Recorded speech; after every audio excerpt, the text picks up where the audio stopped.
사랑하는 성도 여러분, 반갑습니다. 은혜의 주님이 우리와 함께 하십니다. 우리와 함께 하시는 주님을 찬양합니다. 기도합시다. 하나님, 감사합니다.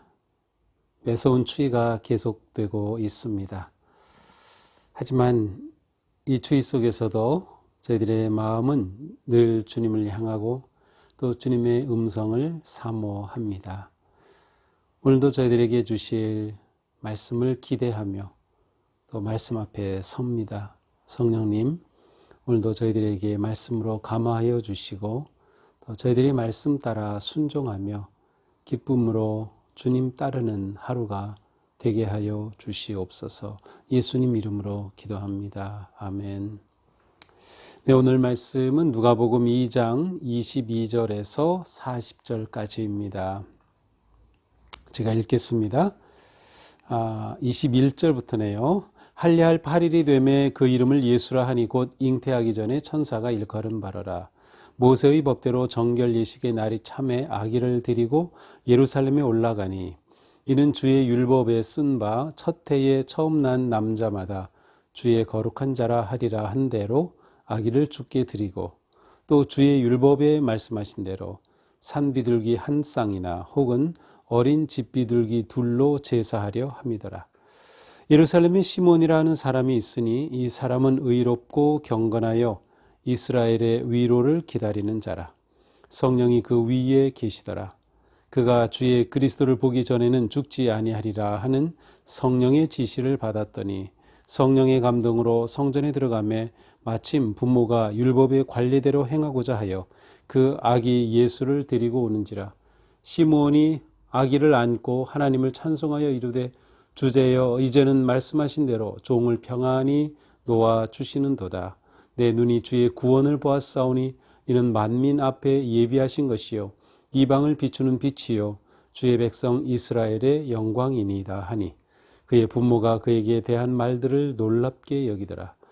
시몬이 그들에게 축복하고 그의 어머니 마리아에게 말하여 이르되 보라 이는 이스라엘 중 많은 사람을 패하거나 흥하게 하며 비방을 받는 표적이 되기 위하여 세움을 받았고 또 칼이 내 마음을 찌르듯 하리니 이는 여러 사람의 마음의 생각을 드러내려 함이니라 하더라. 또 아셀 지파 바누엘의 딸 안나라 하는 선지자가 있어 나이가 매우 많았더라. 그가 결혼한 후 7해 동안 남편과 함께 살다가 과부가 되고 84세가 되었더라. 이 사람이 성전을 떠나지 아니하고 주야로 금식하며 기도함으로 섬기더니 마침 이때에 나와서 하나님께 감사하고 예루살렘의 속량을 바라는 모든 사람에게 그에 대하여 말하니라. 주의 율법을 따라 모든 일을 마치고 갈릴리로 돌아가 본 동네 나사렛에 이르니라. 아기가 자라며 강하여지고 지혜가 충만하며 하나님의 은혜가 그의 위에 있더라. 아멘. 자, 오늘 말씀은 예수님의 탄생 후에 성전에서 있었던 그러한 특별한 두 사건 아니면 두 인물을 보여주고 있습니다. 자, 일단 예수님께서 할례할 8일이 되매 보통 이제 할례식은 난 지 8일째에 하게 되는데요. 그때 아기의 이름을 지어 줍니다. 그래서 할례할 8일이 되매 이름을 예수라고 지어 줍니다. 이것은 천사가 일러준 그대로 예수라고 지었죠. 할례는 이스라엘 백성들이 하나님의 언약 백성임을 몸에 표시하는 그러한 의식입니다. 예수님도 이스라엘의 자손으로 육체적으로 그렇게 오셨으니 그도 예수님도 할례를 받게 되죠. 자, 22절 모세의 법대로 정결 예식의 날이 참에. 자, 모세의 법은 특별히 이제 레위기에 나와 있는 법인데요.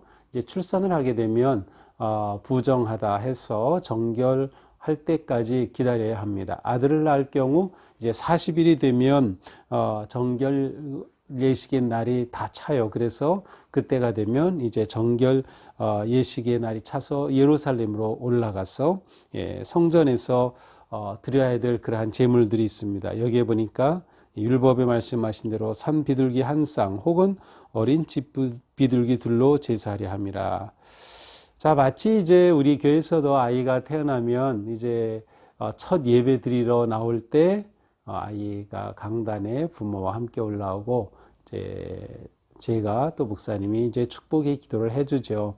이것은 바로 이와 같은 그 예전의 예식을 어떻게 보면 현대적으로 이렇게 바꾼 것이라고도 할 수 있습니다. 그래서 이렇게 이제 정결 예식을 행하러 올라갔는데 그때 예루살렘에는 시므온이라 하는 그러한 사람이 있었습니다. 자, 25절에 보니까 이 사람은 의롭고 경건하다. 그리고 이스라엘의 위로를 기다리는 자다. 이스라엘의 위로를 기다린다. 그냥 풀어서 말하면 이스라엘의 그 역사적 고난 또 영적 그러한 절망의 위기 속에서 메시아가 오심을, 그리스도의 오심을 기다렸다는 뜻이죠. 이렇게 시몬은 기다리는 평생을 살아왔습니다. 그런데 그가 성령님을 통해 어떠한 말씀을 들었는가 하면 26절 주의 그리스도를 보기 전에는 죽지 아니하리라. 내가 나이가 많았지만 그러나 너 그리스도를 보게 될 거다라는 그런 놀라운 희망의 음성을 들었습니다. 자, 이러한 성령의 지시를 받고 그가 성령님의 감동으로 27절 성전에 들어가게 됐어요. 자, 그때 마침 이제 예수님의 부모 요셉과 마리아가 예수님을 데리고 오는 것을 딱 만나게 된 것입니다. 그 순간 시므온은 이 아기가 그렇게 기다리던 이스라엘을 위로할 자 메시아구나라는 것을 딱 영적으로 느끼죠. 그는 이 시몬의 특징이 성령에 감동된 사람이었기 때문에 당연히 그것을 알게 됩니다. 그래서 28절 시몬이 그 아기를 받아 안고서는 하나님을 찬송합니다. 주제여 이제는 말씀하신 대로 종을 평안히 놓아주시는도다. 이제 내 눈이 주의 구원을 보았사오니 이는 만민 앞에 예비하신 것이요 이방을 비추는 빛이요 주의 백성 이스라엘의 영광이니이다. 시몬이 평생 동안 기다렸던 메시아를 보았으니 그 얼마나 감동하고 감격했을까요? 그래서 그는 이렇게 하나님께 찬송을 올려드립니다. 이제 제가 이렇게 기다리던 메시아를 만났으니 이제 저는 평안히 주님께로 갈 수 있겠습니다. 라면서 이 주의 구원의 임하심을 이방을 비추는 빛이라고 선포하면서 하나님께 영광을 돌립니다. 이러한 모습을 본 부모들은 아주 놀랍게 여겼다라고 하죠. 자, 그 다음 이렇게 시몬이 그들을 축복하고 이제 마리아에 대해서 어떤 예언의 말을 합니다. 이는 이스라엘 중 많은 사람을 패하거나 흥하게 하며 비방을 받는 표적이 되기 위하여 쓰임을 받았고, 이제 실제로 예수님께서 복음 사역을 하실 때 예수님을 적대하는 자들도 있었죠. 그들의 그러한 비방을 받기도 하고 고난을 받기도 합니다. 심지어 35절 또 칼이 내 마음을 찌르듯 하리니 이는 여러 사람의 마음의 생각을 드러내려 함이니라. 예수 그리스도께서 생명의 복음 진리의 말씀을 선포하시자 이것을 받아들일 수 없었던 그런 지도자들이 결국 예수님을 십자가에 못 박게 되죠. 그때 마리아의 마음은 칼이 찌르듯 하는 그런 아픔이었을 것입니다. 이러한 예언의 말씀을 해줍니다. 자, 바로 그때 또 한 사람이 등장하죠. 안나라고 하는 선지자입니다. 여기서 선지자라는 단어는 구체적으로는 여선지자란 그런 단어로 되어 있는데요. 이 안나라는 사람은 특별한 사람이었어요. 나이가 아주 많았습니다. 결혼한 후 7해 동안 남편과 살다가 과부되고 84세가 되었다. 자, 결혼 생활 7년 한 후에 남편이 별세하게 되었고 그래서 과부가 되어 84세가 되었다. 여기서 과부가 되고 84세, 이것은 두 가지로 해석이 가능합니다. 이제 과부가 되었고 지금 84세라는 뜻도 있고요. 과부가 된 후에 84세, 84년이라는 의미로도 해석이 가능합니다. 자, 결혼 생활 7년 후에 과부로 지내면서 84년을 살았다. 그렇게 보면 이 안나라고 하는 여선지자는 대략 나이가 105세 내외쯤으로 계산할 수도 있습니다. 그러니까 아주 그냥 꼬부랑 파파 늙은 할머니인 안나입니다. 그렇지만 이 안나는 영적으로는 아주 깊은 그러한 여인이었어요. 어떻게 그렇게 됐나요? 37절 이 사람이 성전을 떠나지 아니하고 주야로 금식하여 기도하며 섬겼다. 자, 성전을 떠나지 아니하였다. 그것은 하나님과 동행하였다는 뜻이죠. 그렇게 하나님과 동행하면서 무엇을 합니까? 성전에서 주야로 금식하며 기도하였어요. 그리고 섬겼다. 여기서 섬겼다는 것은 예배하였다는 것 같은 단어입니다. 하나님과 동행하면서 기도하고 금식하며 예배한 여인이었어요. 이 안나가 그러한 선지자죠. 그런데 바로 이렇게 시므온과 아기가 만났을 때 또 이때 또 안나가 마침 나왔던 것이죠. 38절 마침 이때 나와서 하나님께 감사하고 예루살렘의 속량을 바라는 모든 사람에게 그에 대하여 말하니라. 바로 이 예수님에 대해서 또 여기 내용은 말하지 않지만 예수님에 대하여 예언의 말씀을 선포했습니다. 이렇게 모든 일을 마치고 예수님의 가족은 갈릴리로 돌아가서 나사렛에 이르렀습니다. 그러면서 오늘 마지막 절은 예수님에 관한 마지막 어린 시절의 모습이죠. 아기가 자라며 강하여지고 지혜가 충만하며 하나님의 은혜가 그 위에 있더라.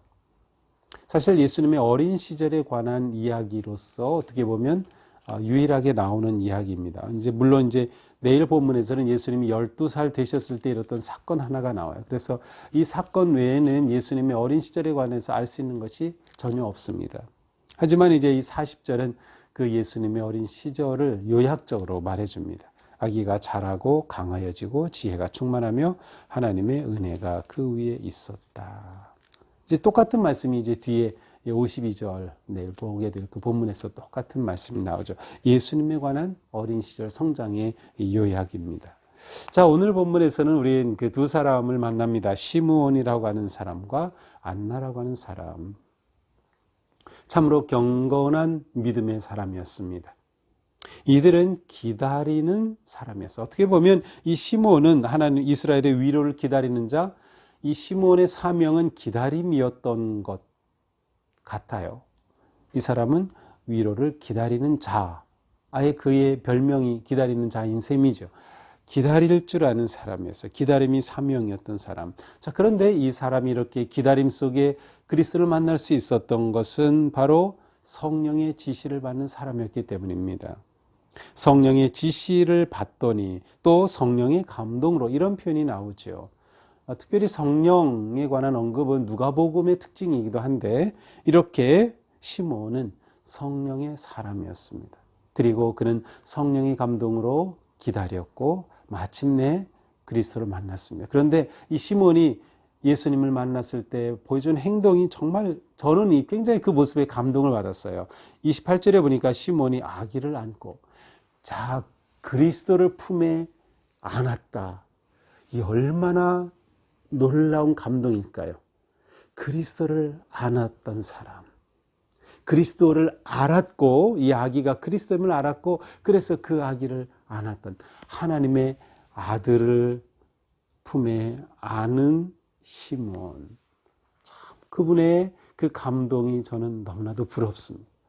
그리고 그 감동이 얼마나 기뻤을까 상상해 봅니다. 그래서 그는 하나님께 찬양을 올리죠.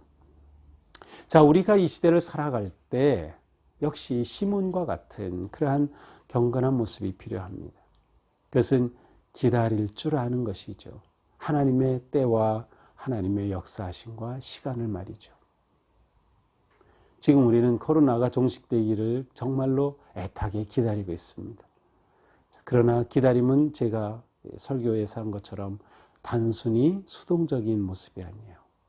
이 시므온은 계속해서 성령님과 교통하고 성령님의 지시를 받고 성령님의 감동을 받는 적극적인 영적 삶을 살았음을 볼 수 있어요. 결국 언약이 성취되는 그 영광과 기쁨을 누릴 수 있었던 것이죠. 그는 계속해서 영이 깨어 있었고 영의 눈이 열려 있었고 그래서 예수 그리스도를 알아볼 수 있었던 것입니다. 안나도 마찬가지죠. 그는 성전을 떠나지 않는 하나님과 동행하는 삶이었어요. 우리가 이 위기와 어려움 속에서 결국 하나님과 동행함이 우리의 승리를 결정한다는 것을 기억해야 합니다. 하나님과 동행하지 못하게 할 많은 방해 요소들이 있습니다. 우리를 불안하게 하고 또 일어나는 일들이 그러하고 또 여러 가지 상황이 우리를 하나님과 동행하는 것을 우리가 하나님과 동행하는 것을 방해하는 일들이 계속 일어나죠. 근데 우리에게 중요한 것은 결코 주님과의 동행을 멈추면 안 된다. 이 사람이 성전을 떠나지 않았다는 것이 바로 그러한 말씀이에요. 그리고 기도함으로 섬겼다, 예배하였다.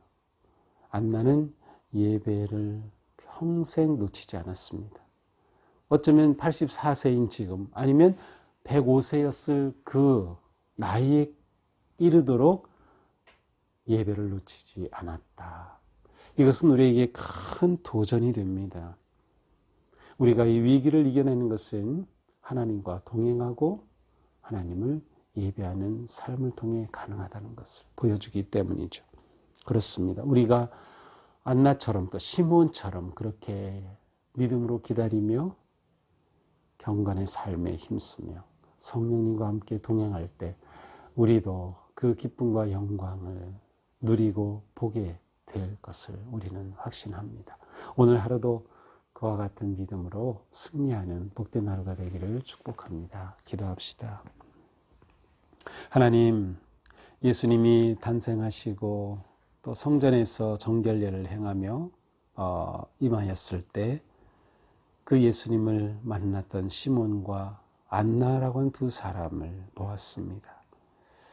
예수님의 오심을 그렇게 감동적인 영광의 만남의 순간을 기다렸던 그 기다림은 하나님께서 인도하심으로 이렇게 영광스러운 찬양으로 응답되었습니다. 주님, 저희들이 간절히 바라고 원하는 것, 열망하는 것, 그것은 곧 그리스도 주님이십니다.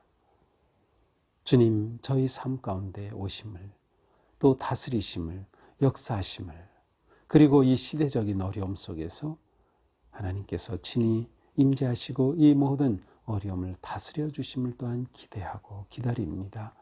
오늘도 저희들 믿음으로 승리하도록 잡아주시고 성령님의 감동 속에서 주님을 예배함을 멈추지 아니하고 주님과 동행함을 놓치지 않는 하루가 되게 하여 주시옵소서. 예수님 이름으로 기도합니다. 아멘. 네, 제가 지난 어제도 이거 그저께도 보여드렸는데요. 매일 은혜 생활 가이드라고 하는 이 책입니다. 이제 아마 개인적으로 이제 받으신 분들도 있겠고 또 받으시게 될 거고요.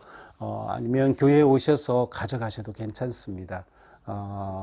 이 은혜 생활 가이드의 목적은 2021년 한 해 동안 우리 성도님들이 자신의 영적 삶을 돌아보고 또 영적 성장을 위해서 뭔가 좀 이렇게 도움이 되기 위한 것이 목적입니다. 그래서 이것을 사용하는 것은 개인에 따라서 다 다를 수 있어요. 똑같이 모든 성도가 똑같이 하는 것이 아니고 개인에 따라서 이 책은 다양하게 사용할 수 있습니다. 이제 맨 첫 번에 나와 있는 것은 동수 예전이라고 해서 우리가 새벽 예배 드릴 때 드렸던 그 순서 그대로 여기에 넣어 놨습니다. 그래서 요 순서에 따라서 우리가 개인 예배를 가정에서 드릴 수 있고 이 순서에 따라 가정 예배도 드릴 수 있고요. 또 소그룹 예배도 드릴 수가 있어요. 그래서 우리가 특별히 코로나로 지금 우리가 모이지 못하기 때문에 개인의 영적 성장을 위해서 이대로 한번 따라해 볼 수 있겠습니다. 이제 요 사용하는 것에 대해서 계속해서 제가 이렇게 여기서 설명하겠는데 오늘은 요 동수 예전에 관해서만 짧게 설명합니다. 여기에 보면 부활의 주님이 우리와 함께 하십니다. 이렇게 하는 고백으로 시작하죠. 우리와 함께 하신 주님을 찬양합니다. 이것은 개인이 해도 괜찮습니다. 부활의 주님이 저와 함께 하십니다. 저와 함께 하시는 주님을 제가 찬양합니다. 이렇게 고백하면서 개인 예배가 시작될 수 있습니다. 그 다음에 여기 찬양이 있는데요. 이 찬양을 모르는 분이 많이 있을 수 있겠어요. 그래서 아주 짧은 찬양이기 때문에 쉽게 배울 수 있습니다. 제가 오늘 한번 불러드릴게요. 내 영혼이 주님을 찬양하며 기뻐합니다. 내 영혼이 주님을 찬양합니다. 자, 이거는 우리가 성탄절에 마리아가 수태고지 후에 불렀던 찬양입니다. 바로 그 가사로 만든 찬양. 자, 이렇게 찬양, 짧은 찬양을 부르고 나서 아침 기도가 있어요. 근데 여기서 아침에 할 때는 아침 기도 하시고요. 저녁에 할 때는 뒤에 가면 저녁 기도문이 있어요. 저녁 기도, 밤에 할 때는 밤 기도문 하실 수도 있습니다. 그래서 여기에 괄호에 보면 혹은 저녁 기도, 밤 기도 이렇게 써놓았습니다. 그 다음에 시편이 있습니다. 이 시편을 읽으시면 되고요. 매일 이렇게 한다면 오늘은 1편, 내일은 2편 이렇게 바꿔도 괜찮습니다. 그 다음에 읽은 시편을 가지고 짧게 기도하죠. 그 다음에 성경을 묵상하거나 읽게 됩니다. 그때 요 짧은 찬양을 부르고 순서에 따라서 묵상하게 되는데 여기에 보면 매일 성경 읽기 또 성경 묵상의 아주 간편한 방식을 소개해 놓고 있습니다. 우리가 지금 제가 이렇게 매일 말씀 묵상을 여러분들에게 올려드리죠. 그런데 이거 그냥 듣는 것도 괜찮습니다. 듣는 것으로 대신할 수도 있고요. 또 개인적으로 이 순서에 따라 묵상할 수도 있겠습니다. 그래서 이렇게 묵상하고 나면 묵상한 말씀 가지고 기도하고 그 다음에 개인 기도만 하는 것이 아니라 중보 기도를 하실 경우에는 여기 요일별로 기도 내용, 중보 기도 내용을 적어놨어요. 이것은 그대로 쭉 따라 읽기만 하면 됩니다. 이렇게 하고 나서 마치는 찬양하고 주님의 기도하고 마칩니다. 그리고 매월 외우는 매달의 성구가 여기다 나와 있습니다. 자, 오늘은 짧게 예전에 관해 설명드렸는데요. 이거 일단 중요한 것은 손에 넣는 것입니다. 교회 오셔서 한 권씩 가져가셔도 되고요. 또 지금 어제부터는 우리 미러클 센터 비전을에 오셔서 온 성도들 기도 헌신의 시간 앞으로 2주 중에 1시간만 와서 하자. 꼭 뭐 1시간 아니라도 괜찮고 10분도 좋고요. 20분도 좋고 30분도 좋고 또 가족이 함께 올 수 있으면 더 좋고요. 그렇게 오시면 또 이 책이 그 비전홀에 놓여 있습니다. 돌아가실 때 가족 숫자만큼 또 가지고 갈 수도 있습니다. 그래서 이것을 일단 손에 넣고 한번 이렇게 둘러보시고 내가 이걸 어떻게 활용할까? 개인에 따라서 여러 가지 방법으로 다 활용이 가능하니까요. 한번 돌아보시면 좋겠습니다. 자, 좀 시간이 길어졌지만 제가 이거를 짧게 좀 설명해 드렸고요. 일단 이번 주간 내는 내가 이것을 손에 넣자. 하는 것이 우리 미션이 되겠습니다. 그리고 나서 우리가 보면은 조금 더 이해가 될 것 같아요. 네, 제가 시간을 좀 이렇게 많이 들어가지만 짧게 좀 설명하려고 노력했는데요. 내일도 제가 좀 더 매일매일 이렇게 묵상하면서 좀 이렇게 설명해 드리려고 제가 좀 이렇게 시간을 내보겠습니다. 예, 고맙습니다. 오늘도 복된 하루 되시길 바랍니다. 사랑합니다.